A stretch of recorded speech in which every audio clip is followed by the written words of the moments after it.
adjusted next year. It goes up to 105 as a roster limit. What's the conversation like? I mean, are you planning to fill that to 105? And how does that adjust maybe either recruiting strategy or how, you talked about walk-ons and how that may adjust how you recruit players that normally would be walk-ons? Yeah, that's a great question. To answer the first part of the question, we have not collectively spent a lot of time talking about that yet. And, we'll talk in general terms. We'll find some time over the next, bye weeks and during camp. But until we really have a better idea of what it's going to look like, I don't want to burn too much energy on it or, waste too many brain cells.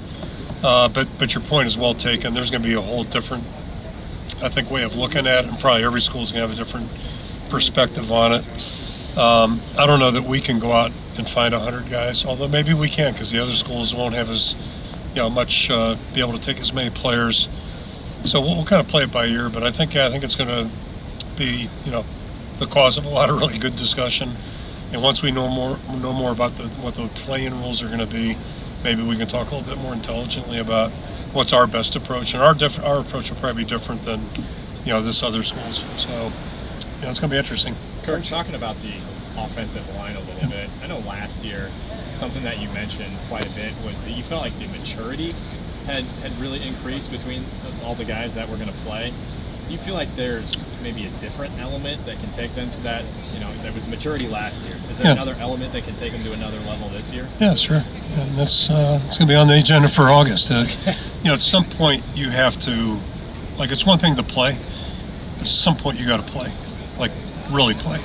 And we just haven't been there the last year or two, and it's nobody's fault. It's just the way it is. But there's one thing I know a little bit about, it's offensive line. I don't pretend to know much about anything. Done it. I've been through the highs, the lows.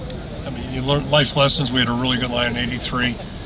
The bad news was, and the coach didn't figure this out, the line coach, 7 of them were seniors. So '84 was a wild ride, but we got there. It took a while. And, so that's the next step, is not only playing okay, but playing really, winning level football.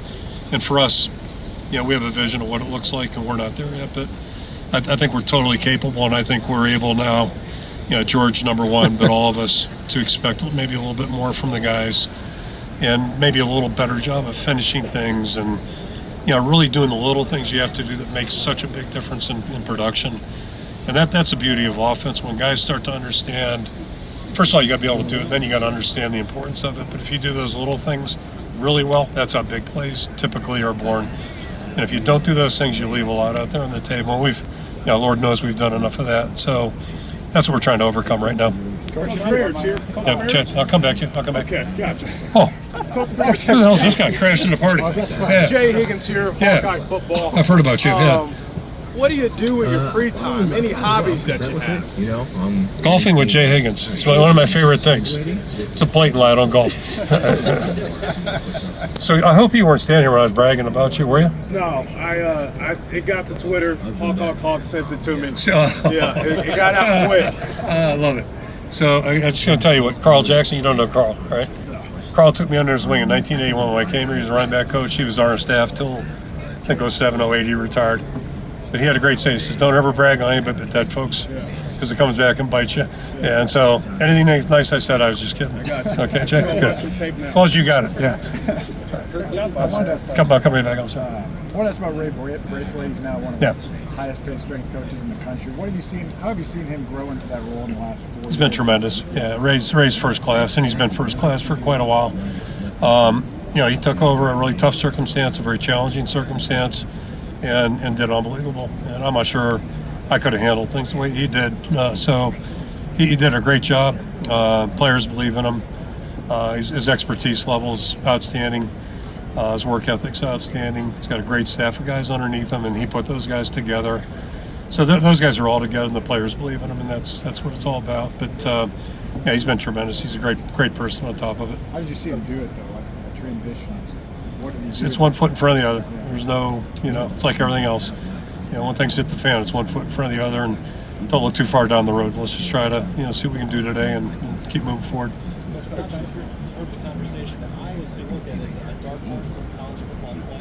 Yeah, what's that mean exactly, dark horse? I never asked anybody that. So who wins the Kentucky Derby? The dark horse or the lighter horse or Palomino's or it's Palomino, right? Is that a pony? I don't know. Anyway, I'm sorry. I'm off on a tangent here. Sorry. Okay. So I guess how exciting is it to get 12 teams to play? How exciting is it to think about maybe playing a college football game? I mean, every game in Kentucky's exciting. I don't care who comes in, and this conference expansion. I mean, it's just a new world. I'm old enough to be in the Big Ten when the Big Ten was the Big Ten. There was 10 of us. There was no East-West back then, so everybody had the argument about schedules, who's got the best schedule. So anytime you don't have conference play, that's part of it, unless you go round robin. But long story short, we all got 12 games, and as I just said to the guys over on TV, my wife told me this about 40 years ago, hardly being a football expert. She goes, it seems like if you guys win, things are good, and when you lose, it ain't so good. So that's really an astute observation. Mary, you're exactly right. But that's really what it gets down to.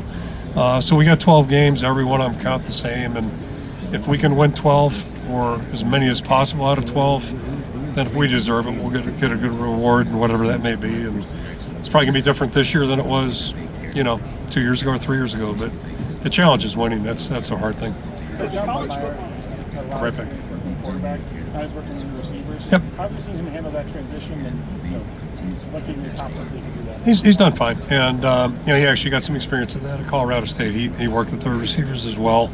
And I'll go back to Bill Snyder. I was with Bill for 8 years. Bill coached quarterbacks and receivers. He had both positions, 30 years ago, but he did them both.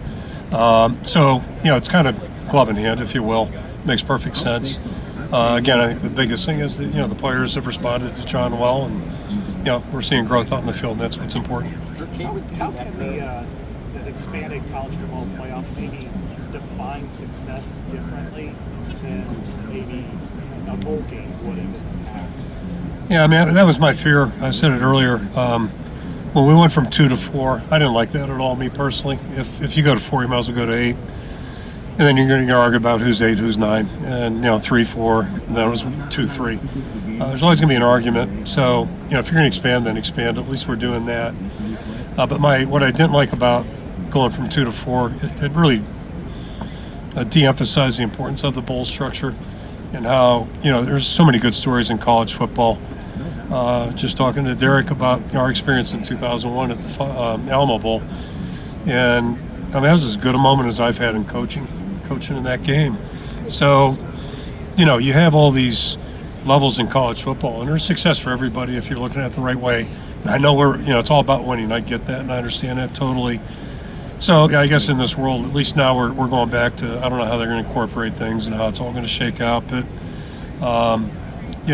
it kind of is what it is, and we'll deal with it. And so right now the goal is to get in the playoffs, I guess. It's next goal. Kirk, for this year, 12. Want to be one of 12. Kirk, you've had obviously a line of tremendous tight ends. You've got Luke Lachey here getting the second year. What stands out about him? Where it's kind of fit all those lineup of tight ends you have? Yeah, two things I've said. First of all, Luke is one of the just best young people I've ever coached. He's just a tremendous young man, and we all witnessed that last year. Disappointing injury. It's so hard when a guy gets hurt and has his season ended prematurely. But the way he interacted with the guys and the way he helped Addison and was there with Eric until Eric got hurt, he's a really admirable guy. And he's so respected by everybody on our football team. But he's a really good football player. He's more of a quote-unquote conventional guy. He can play in line. He can still motion. You can put him out a little bit. Good receiving skills. But one thing about our tight end discussion in general, each and every guy's got a different dynamic, different discussion. One guy that always gets left out, one of the better tight ends I've seen is Henry Krieger-Coble, who just didn't get the speed gene. If he got that, George did. Same family tree, but he didn't get the speed gene. I mean, he was an unbelievable college football player. So my point is, players come in different sizes, descriptions, strengths, all that, but there's a lot of ways to be good at what you do. And so the commonality is we've just been lucky. We've had a lot of different guys, different descriptions, but all successful. Another thing is genetics, didn't he? Yeah, genetics don't hurt sometimes. And that was George, I mean, his mom, Jan, was the player. Yep.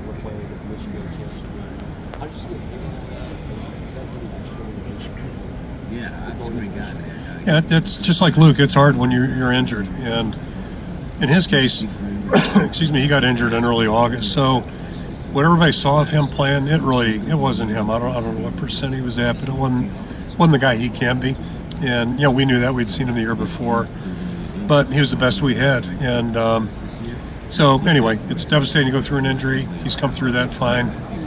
And as we move forward, my concern right now, I'm worried about him wanting to do too much and being too anxious, because he's been off the field for 2 years, and it's natural. If you're competitive, like, you want to get back and you want to show that you are, legitimate.